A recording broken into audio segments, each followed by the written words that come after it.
ito ay usual na nangyayari, di ba? Na may mga exploitation talaga. Okay, number one na exploit dito, yung mga mahihirap. Ayaw nilang tanggapin yan na-exploit nila mga mahihirap. Ayaw nilang paniwalaan na yung ginagawa nila ay pagte-take advantage nitong mga mahihirap. Ang argumento nila nagbinibigay sa akin Father, napakasama niyo namang magsalita. Bakit niyo minamaliit at pinapababa yung mga mahihirap? Bakit ganun kayo? Pari pa naman din kayo. Yan, antagonism yan, di ba? Binabanatan nila ako sa Facebook at kung ano-ano pang mga platform nila. So, hindi pa ba malinaw sa inyo yan? Sabi ko nga, hindi pa ba malinaw sa inyo yan?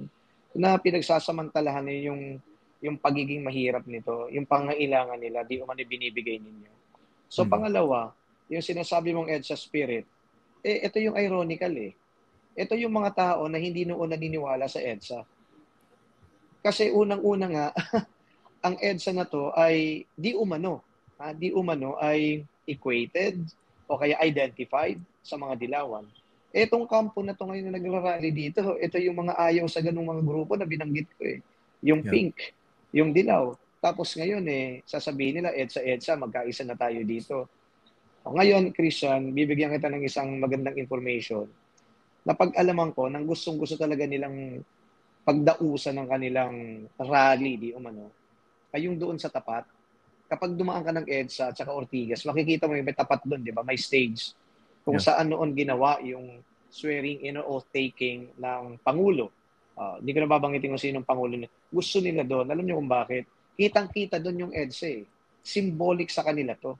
Kasi yung EDSA ay naging mitsa ng pagpapatalsik noon sa Pangulong Ferdinand Marcos Sr.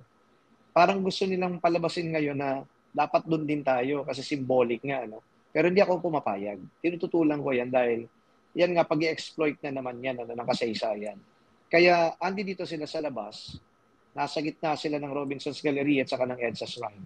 Gusto nilang magtayo ng platform. Sabi ko hindi pwede dahil yan ay makakablock ng view ng simbahan. I need to protect the interests of the church.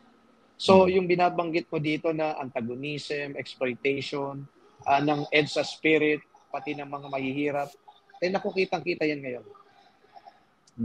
Okay. So, dito ano ba nakikita niyo sense? Mukha bang ang tumbok ng mga ito ay i-destabilize or worse, pabagsakan yung administrasyon? Lumaga, wag na papanggap. Mukhang yun ba yung target dyan? Well, base naman sa kanilang speeches, pabagsakin talaga administrasyon. Sige, ang sigaw nila dito, sobrang na tama na palitan na. So, anong ibig sabihin? Di ba? So, kumbaga, naniniwala sila na itong administrasyon na to, hindi karapat-dapat.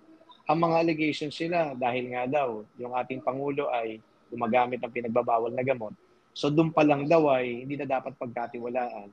Pangalawa, yung katiwalian daw na natili din. So, hindi nila makita na yung sinusuportahan, may mga akusasyon din, na laban sa tungkol sa katiwalian. So parang sa kanila, hindi tinitingnan yung akusasyon sa mga taong sinusuportahan nila dahil nakatuon ang kanilang ang kanilang pagtingin dito sa kalaban nila sa administrasyong Marcos. Dito sa sa parte ng discussion natin panghuli, gusto ko sana pag-usapan, Father, yung paano ba natin parang mas gagabayan yung mga Pilipino para maibalik yung discussion doon sa mga batayang prinsipyo tsaka mga basic values na dapat ipinaglalaban. Kasi madaling mag-rally, pero ang hindi madaling sagutin, ano ba yung pinaglalaban? At yung pinaglalaban na ba yun, nakabase ba siya sa matinong prinsipyo o values? Kasi kung ganon, baka naman na-exploit lang yung ating mga institusyon, pasilidad, pati nga yung sinasabi nyo, yung kawawang Pilipino. Sa simbahan, Christian, na nagsusumikap kami na magbigay ng edukasyon sa usaping pampolitika at ginagamit namin dito yung napakayaman na tinatawag na Catholic social teachings. May mga programa kami na ganito ang ipinaparating, itinuturo namin sa taong bayan. However, Christian, it's also a big question for us na ito bang mga taong to na tinuturuan mo, sila ba ay receptive sa tinuturo? Sila ba ay, kumbaga, interesado pa rin na matuto? ang napapansin namin kapag may ganitong mga crisis, ganitong mga usapin, yung taong bayan naghahanap ng kakampi. Yung tipong aaruga sa kanila, makakaunawa sa kanila. Pero kapag halimbawa nabigyan mo na yan ng kung ano-anong pabor, nakakalimutan nila yung kanilang crisis sa pinagdaanan. So doon kami parang parang sabi ano to? Bakit ganun na? So na-realize namin na nagsusumikap ka na sana ay maturuan mo yung taong bayan para may matutunan sila. Pero mukha yatang mas mahalaga sa kanila yung present nilang concerns. Ano yung present concerns na yan? Gutom ka, wala kang trabaho, bibigyan ka ng pabor, kumbaga aalagaan ka, yung political patronage sa tinatawag natin, ang nag-aalaga sa iyo mga politiko, limot mo lahat ng problema. You are in the good graces of the politicians, and the politicians know how to exploit yung ganitong situation at pananaw. So ngayon, case in point, nung 2022 election, pati nung 2016 elections, naging masipag yung simbahan noon . Kasi aminin natin, 2016 elections ay talagang hindi naman pumabor ang ilang mga tao sa simbahan kay dating Pangulong Duterte. Kaya nga nanggagalaiti siya noon, di ba? Kaya binira yung Katolikong simbahan. Noong 2022, batid mo din kung sino ang sinuportahan ng ilang mga leader ng Katolikong simbahan. So, hindi lang pagsuporta ang ginawa Christian . Kaya doon naging palasak yung tinatawag na discernment, circles of discernment, di ba? Napag-alaman mo yan, napag-usapan yan. So, ando doon sa circles of discernment, yung pagtatalakay ng mga issue, pagtuturo ng pangapananaw ng simbahan tungkol sa politika, pero hindi yung pamumulitika in a sense.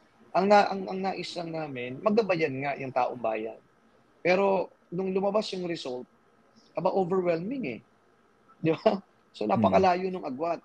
Kami ngayon parang okay, merong mga aligasyon na kasi nadaya or what, pero hindi mo may kakaila na parang our voice wasn't heard at the time. So kaya ano pa ba ang pwede namin gawin? Ano pang approach kaya ang pwede namin gawin dito para at least itong mga kababayan nga natin ay ma-reach out namin? Yung bang estratehiya namin ay tama pa ba? O we are riding on a high horse kaya hindi rin makarelate itong mga taong to? So I don't know.